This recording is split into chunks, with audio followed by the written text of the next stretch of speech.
We had the same thing back then. You know, everybody was really enthusiastic. The reactions to the concerts were fantastic in all the Eastern European countries, actually.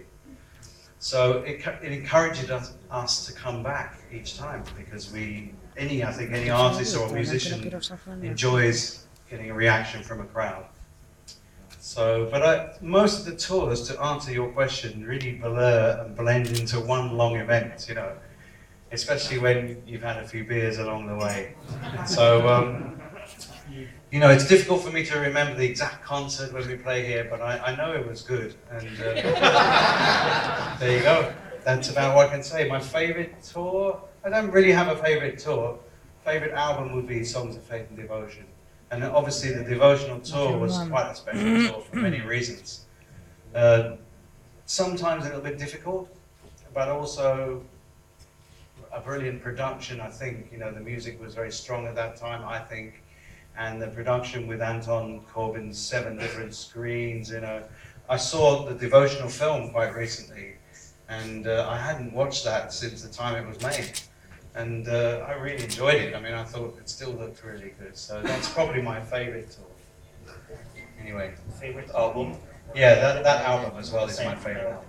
Yeah. And since you live in Depeche Mode, did you listen to their albums, their work? Do you have a favorite since then in your... I have heard them, of course, but I think Ultra was pretty good. There were some nice tracks on there that I enjoyed a lot, like Barrel of a Gun and Home.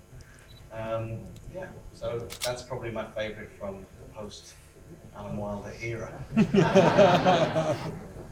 And Vince Clarke, who was another ex-member, did a project with Martin Gore. You also played songs with Martin Gore. Is he the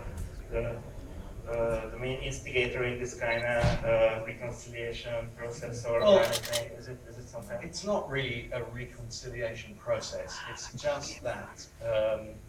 Well, actually, you talk about Martin.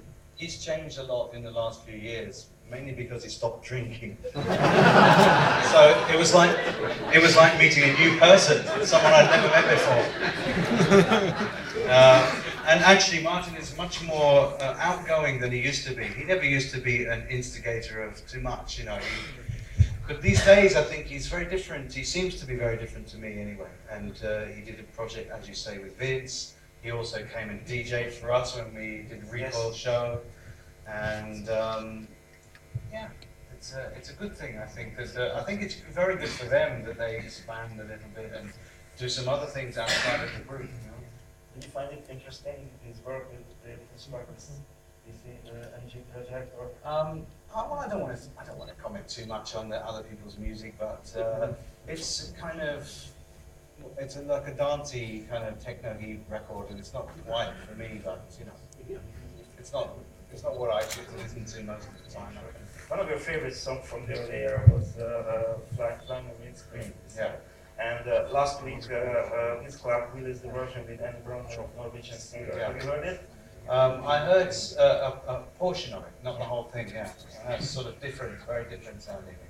Yeah. And talking about